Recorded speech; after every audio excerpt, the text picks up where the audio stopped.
Landlords in Springfield, Ohio are kicking out their tenants so that they can house migrants from Haiti because the government is paying them so much money. I'm Tony, and this is Real Estate Investing and Landlord News.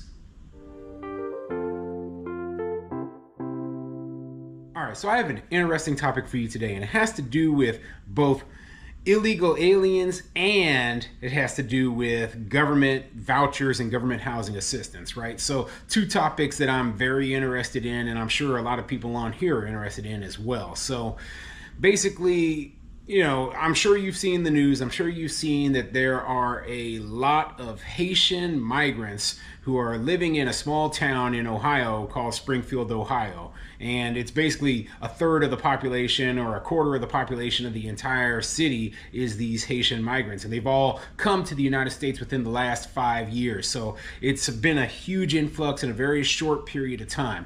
So now we have some people from that town who are claiming that, hey, landlords are actually kicking out their tenants, or they prefer to rent to people from who are migrants because the U.S. government is paying for their rent, and the government is paying higher rental rates than what they could get otherwise, right? And some people are saying this isn't true, okay? Now, I believe it is true, okay? And there's a couple of reasons for that. I'm going to show you exactly why I believe it's true as well. So before I get into the article, go ahead, hit the like, subscribe button, maybe leave a comment down below and let me know what you think. So, you know, I'm going to tell you why as we go through this article. I believe that, yes, there are some landlords, not all of them, but there are some landlords in this area who are choosing to rent to these Haitian migrants rather than renting to just the regular tenants from the area. And that this could easily,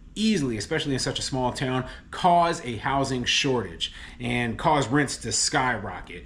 And this isn't joke, okay? So, you know, if you believe that to be the case as well, let me know what you think in the comment section down below, and let's just get straight into this article, okay?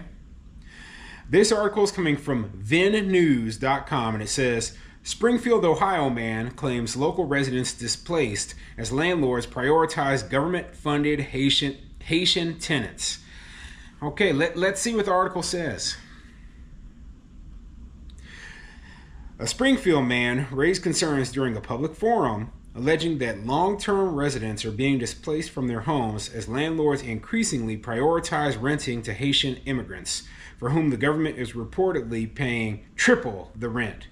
The man, whose identity was not immediately disclosed, stated, "I don't know of a single homeless Haitian in this town because they all got vouchers." He went on to claim that he could point to a whole bunch of people who have been forced out of their homes under these circumstances. He recounted an example involving a local resident who had lived in his home for 7 years. The landlord allegedly asked the tenant to temporarily move out, citing plans to remodel the property, but assured the resident that they could return after renovations. However, according to the man, once the work was completed, the landlord tripled the rent, effectively pricing the longtime tenant out of their home. This incident appears to reflect broader concerns within Springfield about housing affordability, displacement, and potential favoritism toward tenants with government-backed rental assistance. The man's remarks point to a deeper frustration in the community about the housing challenges many local residents face, particularly those who have lived in the area for years. So, obviously, this is an anecdotal example, from one guy. You know, he's sitting here saying, "Hey, I know this story of somebody who was displaced, and you know they lost their housing, or they feel like they lost their housing due to this influx of migrants." But it's almost impossible for there not to be a loss of housing in that area if we're talking about, you know, the town is a town of 60,000 people, and then suddenly 20,000 new people move in. Now, was there enough new housing construction for 20,000 new people? I highly doubt it. So those 20,000 new people had to move into the same number of housing units that existed before they were there. So I'm sure a lot of them were, you know, doubling up, or they had a family living in a small housing unit, but it is inevitable. It's inevitable that there's going to be a housing shortage caused by all those new people moving in. Okay. So yeah, some of what this guy was saying was anecdotal, but it's almost impossible that this little town had enough housing units for that many people. You know, like even if you had a town as big as New York, right? Like you know, we're talking about 8 million people live in New York City and all the boroughs, right? And then suddenly you had an influx of 2 million new people move into New York City within a 5-year period. Where are those people going to move? They have to live somewhere, and even in a town with that many housing units in it, and even if people were doubling up, and there wouldn't be enough space for them without having to say, okay, well, you know, some of the local people are going to be displaced. Okay, so yes, I believe that part. Now, the part he said about them tripling the rent, you know, like the government is paying these people's rent and it's being tripled, I doubt that, okay? I highly doubt that. There's no government program I know of where they're paying triple the rent for housing. Now, if they said, yeah, the government is paying higher than, you know, what a lot of landlords were already getting in rent, I could see that, okay? Sometimes they pay at the top end of market rate. Sometimes they pay a little bit higher than market rate, which is why some landlords choose to, you know, you do Section 8 program rather than saying, okay, I'm going to rent to regular tenants, especially in places that are, you know, more lower income. They say, okay, this is our business strategy. We're going to, you know, get this house ready, and we're only going to rent to places where we can get government assistance because that's the most stable, you know, high income or high revenue we can get, you know. So yeah, I can't imagine if there were landlords operating like that in Springfield, Ohio, then yes, they probably are saying, yes, we prefer to rent to the government, okay, because they're giving us the top end of the market rate rents, whereas, you know, we were dealing with tenants who weren't able to pay, etc., right? And so, you know, I actually found the government white paper, I believe it is, for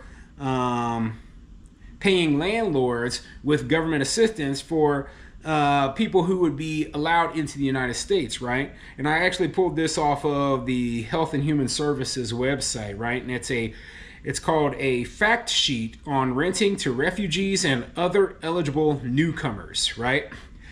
The U.S. federal government assists refugees and other eligible newcomer populations with resettlement support services as they begin to rebuild their lives in the United States.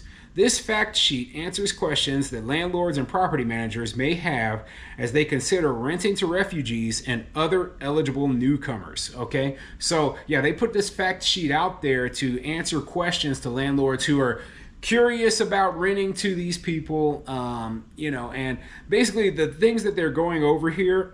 And it says, you know, and when I say refugees, the reason I mention that is because a lot of the people from Haiti, they were actually allowed to come to the U.S. or allowed to stay in the U.S. because of the issues that are going on with Haiti right now. So they aren't necessarily illegal aliens, okay? So, you know, as much as we would like to get rid of them, if the government actually allowed them to come in and is actually allowing them to stay, they're not here illegally. And yeah, I mean, there's a culture clash, but you know, we have to keep that in mind when we're talking about this issue, right? The thing that you need to be focusing on is the government paying too much, and is the government hurting the people here locally in this town or in your community by basically throwing out all of this, you know, social welfare to a bunch of people from other countries? Okay, that's the real question, and those are issues that are important as well. So it says here that let's see here. Part of the thing on this paper here, and you know, it has to do with, you know, should you rent to these people? And you know, it's saying basically yes, you should rent to them because you don't have to do a credit check on them. You don't have to do background checks on them because supposedly the U.S. government has already done the background checks, right? You will get all your money from the government and that they will be paying market rate rents. Okay, so when you read this paper and you put the whole thing together in your mind, you're going to be saying to yourself, okay, or at least some landlords are going to be saying to themselves, okay, so I have a tenant living in my property, the government check is going to be coming, it's guaranteed, and these people, they don't even have to work because they're going to be getting this benefit from the government, and all I have to do is sit here and collect the checks. I could see a lot of landlords saying, yeah, I'm going to do that. I am going to, rent my properties out to, the Haitian migrants or the, whoever else. It could be people from other countries other than Haiti as well. And, we've seen this all over the country. We've seen it, like here in Omaha, Nebraska, a few years back, it was a lot of people from Sudan and people from Burma, okay? In places like Minneapolis, obviously, it's Somalian people, okay? And in Springfield, Ohio, it is people from Haiti. And these organizations will just flood these people all into one small geographic area, which is, it seems kind of odd to me that there would be so many people from a